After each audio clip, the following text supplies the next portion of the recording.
Mr. Vice Chairman, sir, through this proclamation, we are discussing the problem of a very important unit of this country, where the President's rule has been promulgated.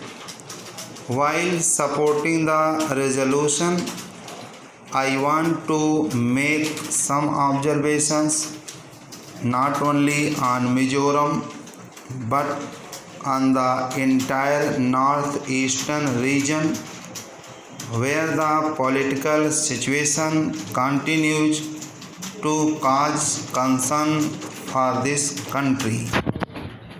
Very often we talk about insurgency, but to me, in the northeastern region, even before independence, we were fighting for the identity people were asserting, and we were asserting for our very survival in this country.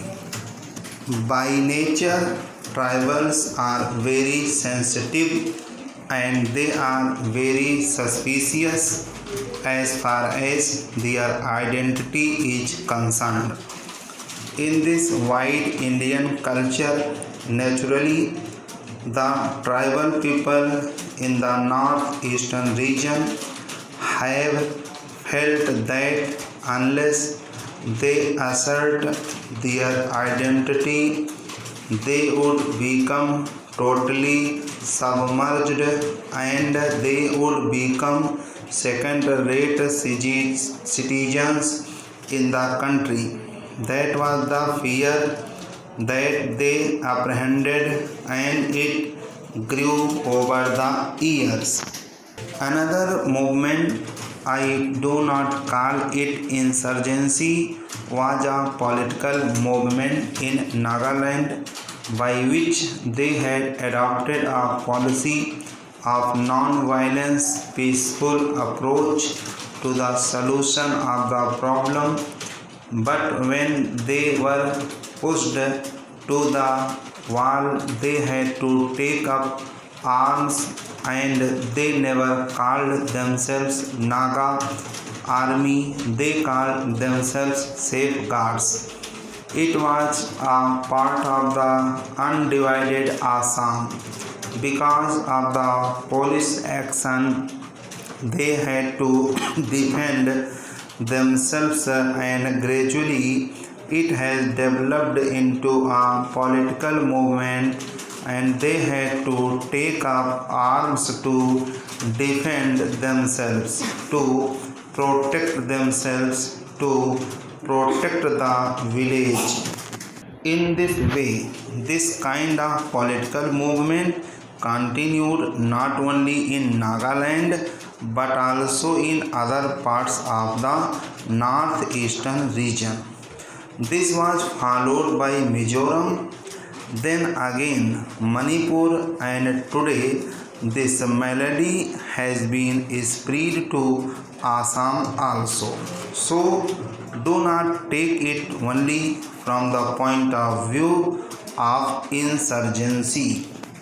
I would urge this august house that the feelings, aspirations, the longings of these tribes in the northeastern region have got something to do with their survival for their existence. May I state here that in Nagaland, though it is a small state, it is a small tribe, we have our own history, we have our own political background, and it was no other leader than late Pandit Jawaharlal Nehru who recognized the identity of the Nagas, and it was Pandit Nehru who gave that political identity to Naga people, and therefore the Naga people even now remember how great was Pandit Jawaharlal Nehru. He was a father of the downtrodden. He was a father of the people there. Let us come to Meghalaya. The same agitation was going on, but fortunately, Meghalaya could emerge without shedding any blood and through a peaceful process. The state of Meghalaya was carved out, and this was given by no other person than Mrs. Indira Gandhi. Mizoram emerged after more than 2 decades of struggle under the leadership of London. They had been fighting for secession from India.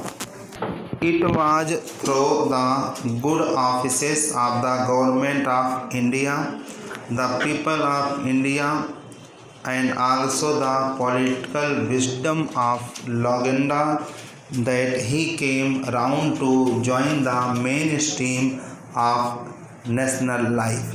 Why should we not give credit to Landenga for this?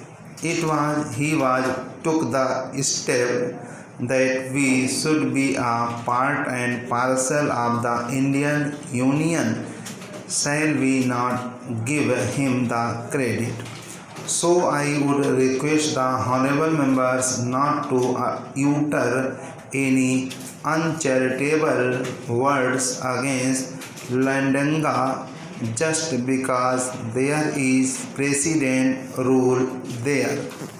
Whether president's rule is there or the elected government is there, Landenga is also there. How could he come to power after the last election? I would remind this august house that the tribal people are very considerate. It was Mr. Landenga who highlighted or projected the Mijos in the eyes of the people of India and the world. Mizo people are proud people, very hardworking people, and they know what is best for them. Therefore, when this accord was signed, the Mizo intellectuals and the Mizo people said, why not give chance to our leader? Mr. Landenga, he fought for us. He lived in difficult conditions for us, and they brought him to power. His party was given the mandate by the people. But, sir, administration of guerrilla people is quite different from a normal administration. In a guerrilla warfare, in a guerrilla movement, there is might, that is the destiny of an individual, the fate of an individual, the fate of an organization. But in a normal administration, where we have to function under the Constitution of India, we have to be governed by normal rules and regulations and procedures. Here I believe Mr. Landenga, who has been used only to the guerrilla methods, when he was given the reins of normal administration, felt the difficulties of running a normal administration.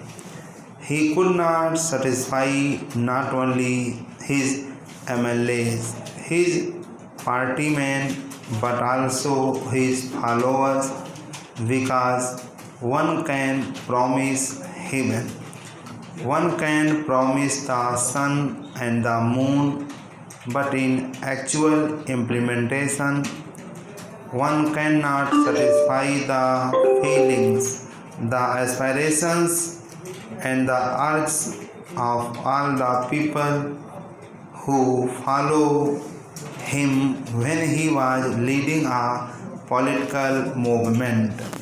Similar is the case in Assam. AGP promised so many things to the people, but when you are given the actual reins of administration, you are bound to fumble. So they are also suffering. Similar is the case with Ladanga. Don't blame only the Congress government.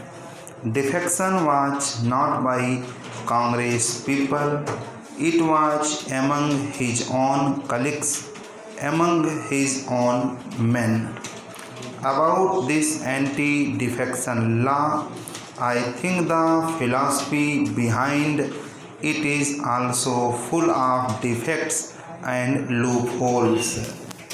When an individual is killed, we call it murder, but in a war, when we kill thousands, we don't call it murder.